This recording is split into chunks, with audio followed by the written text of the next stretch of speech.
예, 뭐 방금 전에 사뭇 진지한 음악이 흘러나왔습니다마는 저희가 뭐 설 연휴 앞두고 종목 잔치라도 하시라고 저희가 오늘 염승환 부장께 좀 특별히 오늘은 좀 다르게 하자. 종목 좀 평소보다 조금 더 많이 소개해 주세요라고 부탁을 드렸거든요. 이분과 함께하도록 하겠습니다. 이베스트 투자증권 이비즈 영업팀의 염승환 부장과 함께합니다. 어서 오십시오. 네, 안녕하세요. 예. 뭐 종목 잔치를 벌이기 위해서 저희가 좀 무리한 부탁을 드렸는데도 참 가득 준비하셨더라고요. 한번 네. 기대를 해볼까 했고 그 전에 뭐 부장님도 그렇고 저도 그렇고 자 언제부터 언제까지가 조정입니다. 그 다음부터는 올라갈 겁니다라고 딱 떨어지게 말하면 얼마나 좋겠습니까마는 좀 힘없는 시장이 좀 이어지고 있고 좀 길어지고 있는 것 같습니다. 현재 구간과 앞으로의 시장 전망은 좀 어떻게 하십니까? 일단 이제 국내 증시가 좀 1월 달까지만 해도 전 세계에서 제일 좋았잖아요. 네. 사실 많은 분들께서 되게 좀 뭐 1월 달에 또 투자하신 분들 수익도 그렇게 나쁘지 않았을 텐데 문제는 너무 달려가니까 2월 들어와서 힘이 전혀 없어요. 네. 그래서 전 세계 증시 일본마저도 전고점을 넘어섰거든요. 근데 한국 증시는 좀 왕따 아닌 왕따를 좀 받고 있는데 그래도 오늘은 좀 이제 연휴 앞둔 마지막 날이잖아요. 네. 근데 오늘은 그래도 오전보다는 좀 오후가 분위기가 좋아서 그래도 저도 좀 개인적으로는 좀 마음이 좀 편안한 상태고 다만 이제 우리가 시장을 볼 때 뭐 3개월 올랐으면 한두 달 정도의 기간 조정은 뭐 당연히 나올 수 있는 위치라고 저는 보고 있어요. 근데 네. 여기서 이제 우리가 봐야 될 건 지금 이제 이 주식시장이 불고 있는 바람의 방향이 계속 위쪽으로 좀 계속 이어지고 있는 방향이냐. 거기서 바람의 세기가 조금 줄어서 약간 쉬는 건지 아니면 또 한두 달 후에 방향이 완전 바뀌어가지고 급락장이 올 것인지 이거에 대한 고민을 해야 되는데 적어도 상반기까지는 계속 저는 좀 강세장의 흐름으로 좀 봐야 된다 이렇게 보고 있습니다. 왜냐하면 네. 지금 최근에 뭐 인플레이션 우려감도 좀 커지고는 있지만 미국 연준에서 그런 부분도 사전에 차단을 해줬고 또 지금 중국도 인민은행에서 최근에 홈페이지에도 공시를 했거든요. 최근에 중국 금리가 갑자기 좀 급등을 했잖아요. 그래서 예. 많은 분들이 이거 긴축으로 가는 거 아닐까 이런 좀 우려감들을 좀 필요가 하셨지만 인민은행도 분명히 얘기를 했습니다. 뭐 물론 그게 뭐 100% 맞다 이건 아니지만 금리 인상에 대해서 뭐 너무 일희일비하지 말아라. 긴축 아니다. 선을 그었고 또 우리 한국도 마찬가지입니다. 지금 우리 한국도 좀 급해요. 뭐 4차 재난지원금 얘기까지 나올 정도로 일단 경기부터 살리고 봐야 됩니다. 지금 나중에 인플레가 문제가 아니고 옐런 재무장관도 그런 얘기를 했잖아요. 지금 뭐 이것저것 따질 계제가 아니다. 일단은 어쨌든 환자부터 살려야 되니까 그런 면에서 적어도 상반기까지는 이 흐름 자체를 여러분들이 너무 그냥 앞서가지고 언젠가 긴축할 텐데 그러면은 이게 긴축이라는 게 사실 하반기에 할지 2년 후에 또 할 수도 있어요. 네. 근데 그것만 생각하시다 보면은 사실 작년 하반기부터 주식 투자 절대 못합니다. 그 얘기는 그때부터 맞아요. 나왔거든요. 그러니까 너무 그거를 걱정을 미리 할 필요는 없어요. 주식 투자 하실 때. 그러니까 우리가 걱정을 안 할 수는 없지만 너무 미리 하면은 모든 걸 다 놓쳐버리거든요. 그래서 적어도 상반기까지는 편안하게 투자를 하시되 1, 2개월의 박스권으로 우리가 가정을 하는 거죠. 그게 좋습니다. 그렇게 생각을 한다면 여기서 우리가 뭘 해야 될 거냐. 그러면 박스권으로 간다는 거는 그 안에서 종목 장세가 펼쳐져요. 그러니까 지수가 올라간다는 건 주도주 위주로 가요. 네. 시총이 큰 것들. 그러면 지수가 위가 열렸습니다 하면 주도주에 집중하시면 되는데 박스란 얘기는 주도주도 갔다가 얘가 좀 쉬면 소외주도 왔다 갔다 해요.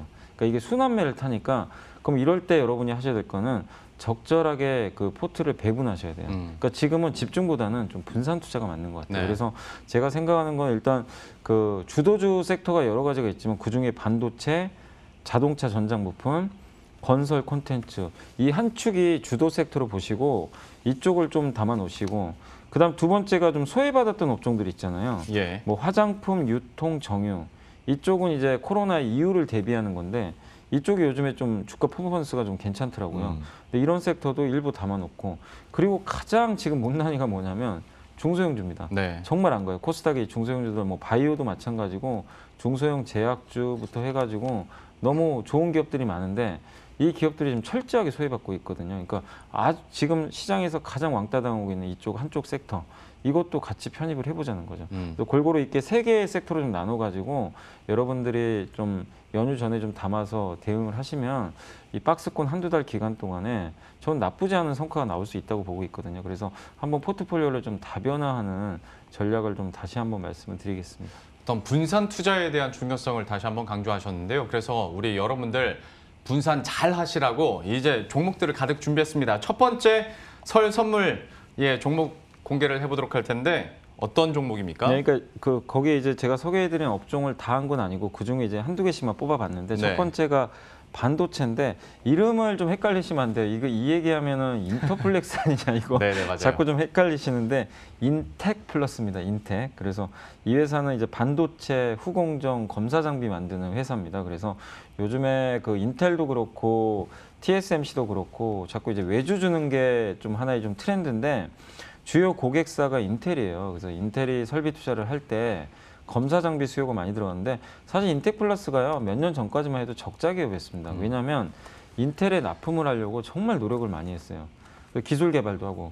근데 그거를 계속 절치부심하면서 기다렸는데 드디어 그 통과를 하게 됐고 그래서 작년부터 드디어 흑자전환에 성공을 하게 됐습니다. 그래서 실적이 드라마틱하게 개선이 됐고 또 TSMC에도 지금 테스트를 하고 있는 걸로 알고 있는데 내년에 아마 납품이 될 것으로 좀 전망이 나오고 있어요. TSMC를 뚫었다는 거는 굉장히 또 의미가 있는 거죠. 이 회사의 기술력을 인정한다는 거고 또 이 회사가 하고 있는 이제 주력 제품 중에 하나가 여러 가지 그 기판에 들어가는 기판을 검사하는 장비인데 특히 이제 고사양의 기판들에 대한 수요가 지금 많이 늘고 있잖아요. 데이터 센터라든가 자율주행차 뭐 이런 쪽으로 앞으로 수요가 느는데 여기에 관련된 또 검사 장비도 앞으로 엄청나게 쓰이는데 역시 마찬가지로 이 회사가 그걸 또 납품을 하고 있거든요. 그래서 앞으로 좋아지는 섹터, 고객사도 되게 좋잖아요. 좋은데 이 하고 있는 사업 분야 자체도 성장하는 쪽에 어떻게 보면 이제 뒤를 받쳐주는 지원군 역할을 하는 그런 회사로 좀 보시면 좋겠습니다. 그리고 무엇보다 저는 좋게 보는 게 개인 투자분들이 잘 모르세요, 이 기업을. 그러니까 우리가 네. 반도체 장비하면 다 그냥 이름만 대면 다 아시잖아요. 맞아요. 요즘 하도 공부하셔서. 근데 인텍 플러스 하면 아직도 인터플렉스인가 이렇게 좀 헷갈려 하실 정도로 좀 생소한 분들이 많아서 좀 때가 덜 됐다고 해야 될까요? 예, 그런 부분도 좀 좋아 보입니다. 그래서 일단 인텍 플러스 한번 반도체 장비 회사에선 좀 새롭게 한번 보시면 좋을 것 같고 두 번째 이제 자동차 섹터에서는 제가 이제 예전에는 현대모비스 좀 많이 말씀을 드렸어요. 맞아요. 드렸는데 이제는 모비스도 사실 많이 오르긴 올랐거든요. 네. 그래서 지금은 한번 좀 그 가장 아우죠. 아우 역할을 하고 있는 글로비스 한번 보자고 말씀드리고 싶은 게 일단 글로비스는 현대차 그룹 내에서 주가가 가장 못 올랐습니다. 일단 저는 그게 마음에 들더라고요. 가격 매력이 좀 있고 애플카 얘기가 좀 나왔었지만 무산은 됐지만 현대차 투자하신 분들이 너무 애플카에 함몰되지 마세요. 네. 예, 그건 그냥 하나 뭐 좋은 모멘텀이지 애플하고 안 한다고 뭐 방향이 바뀌진 않습니다. 그렇기 때문에 그 현대차가 하고 있는 방향 자체를 믿고 투자하시면 되겠고 특히 이 회사가 물류를 담당하는데 전 중요하게 생각하는 게 그 기아차나 현대차가 미국에서 반드시 그 전기차 공장 지을 것 같아요. 네. 안 지을 수가 없어요. 왜냐하면 미국에 진출하려면 그 국내 울산 공장에서 생산해 가지고는 타산이 안 돼요. 왜냐하면 관세가 부과되거든요. 그렇게 보면 미국 현지에서 바이든 행정부의 정책처럼 미국산 자동차를 우대를 해줍니다. 근데 전기차는 만들기가 어렵진 않아요. 오히려 내연기관보다 훨씬 만들기 쉽습니다.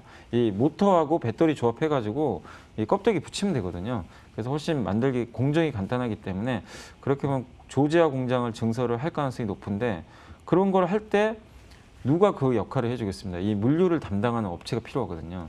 그렇게 봤을 때 글로비스가 좋고 또 현대차 그룹이 요즘에 신사업 많이 하시는 거 알고 계실 거예요. LG랑 어제 보니까 뭐 정부랑 해가지고 현대차가 이제 어떻게 배터리 리스 사업 뭐 MOU 맺었다 그러더라고요. 그걸 하는 주체가 글로비스거든요.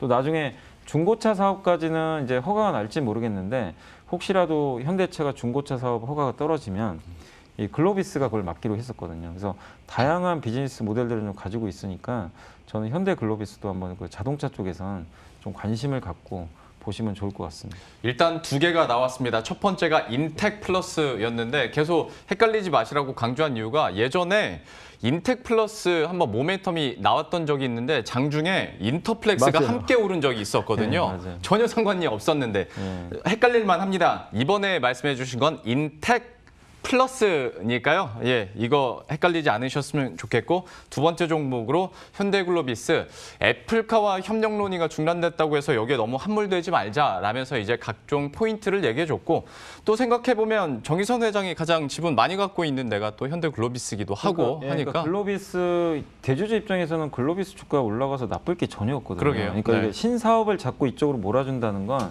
굉장히 긍정적인 또 포인트가 될 수 있으니까 그리고 아까 말씀드린 대로 저는 되도록 좀 덜 오른 종목 찾고 있는데 네. 글로비스가 가장 못 올랐어요. 그러니까 그것도 하나의 좀 투자 포인트가 될 것 같습니다. 매력 포인트들 두 가지 종목에 대해서 들어봤고요. 바로 세 번째 종목 들어보도록 하겠습니다. 네. 어떤 겁니까? 세 번째 이제 컨텐츠 쪽에서 이게 좀 오늘 가져온 이유가 좀 주가가 많이 빠졌어요. 최근에. 그래서 가격 매력이 생겨서 스튜디오 드래곤 다시 한번 가져와 봤고 네. 예전에 제가 8만 원대 많이 말씀드렸는데 그때도 정말요 얘기하고 나서 한 몇 달은 안 간 것 같아요.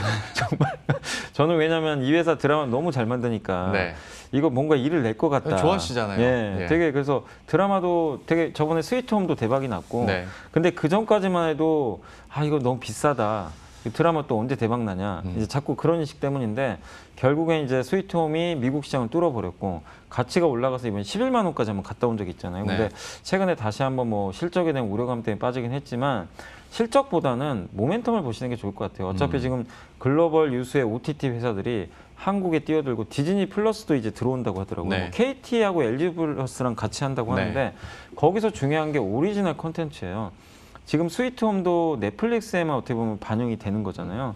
그러니까 그런 오리지널 콘텐츠를 얼마나 확보하냐인데 스튜디오 드래곤은 뭐 전 세계에서 가장 검증된 드라마 콘텐츠를 만드는 기업이고 또 네이버랑 협업을 하는데 그 좋은 점이 네이버의 그 웹툰 IP를 이용해 가지고 드라마를 만들어 버리면 되거든요. 네. 스위트홈이 그렇게 만들어진 거잖아요. 그래서 그런 면에서 IP도 많이 갖고 있어서 상당히 매력이 있는 것 같습니다. 그리고 뭐 국내도 지금 뭐 티빙이라든가 또 SK텔레콤이나 이런 데서 하고 있는 뭐 여러 가지 웨이브라든가 OTT 서비스가 되게 많고 또 중국의 아이치도 한국에 뭐 진출한다는 얘기가 있더라고요. 예. 그래서 워낙에 수요처가 다변화돼 있기 때문에 한번 관심 있게 보시고 그리고 이거는 플러스 알파인데 될지 모르지만 만약에 시진핑 주석이 방한을 하면 중국 시장이 또 개방될 수 있어요. 그러면은 손 안 대고 코 푸는 거죠. 옛날 드라마 그냥 다 팔 수가 그렇죠. 있거든요. 예. 그거 엄청난 이익이 나올 수가 있어요. 그래서 그런 것까지 생각하시면서 한번 컨텐츠 쪽에서는 스튜디오 드래곤도 한번 염두에 두시면 좋을 것 같고 바로 이제 네 번째로 넘어가서는 약간 이제 못난이 업종이었죠 한때.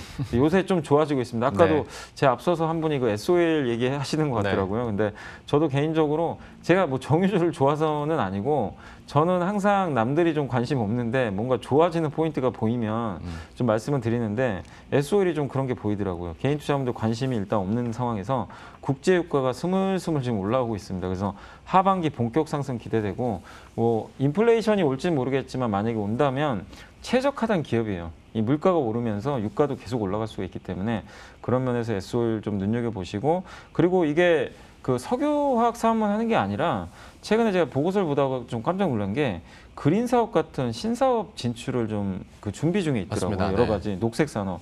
그래서 수소 또 연료전지 뭐 리사이클링 같은 아니면 탄소 저감 사업 이런 것들을 준비하는데 이거는 하나의 플러스 알파 또 모멘텀이 될 수가 있겠죠. 그리고 이미 또 자회사들을 이렇게 좀 M&A를 해가지고 뭐 인공지능 기반 솔루션, 탄소 배출권 사업 이런 것들도 이미 사업을 하고 있어요. 그래서 우리가 SOL 하면 그냥 정유 하나만 하니까 너무 답답해서 유가만 바라봐야지 이럴 수 있는데 뭔가 이 회사도 돈은 많아요. 그러다 보니까 여러 가지 지금 성장 사업들을 하나씩 좀 준비하고 있으니까 좀 관심 있게 보시면 좋겠고 여기서 제가 사실 종목은 안 갖고 왔는데 그 아까 업종 중에 화장품도 말씀드렸잖아요. 네. 화장품도 좀 눈여겨보시면 좋을 것 같아요. 꼭 업종, 그러니까 종목보다도 왜냐하면 올해 중국이 소비 부양을 좀 적극적으로 할 것 같은데 그쪽에서 아마 그 중국 매출 비중이 높은 화장품 회사들이 상당한 수혜를 받을 것 같아요. 그리고 몇 년간 주가가 눌려 있었잖아요. 화장품 예. 회사들이. 그래서 화장품 쪽도 뭐 좀 종목을 불문하고 혹시 중국 매출 비중이 높은 기업들 잘 알고 계시면 한번 투자해 보시는 것도 좋을 것 같습니다.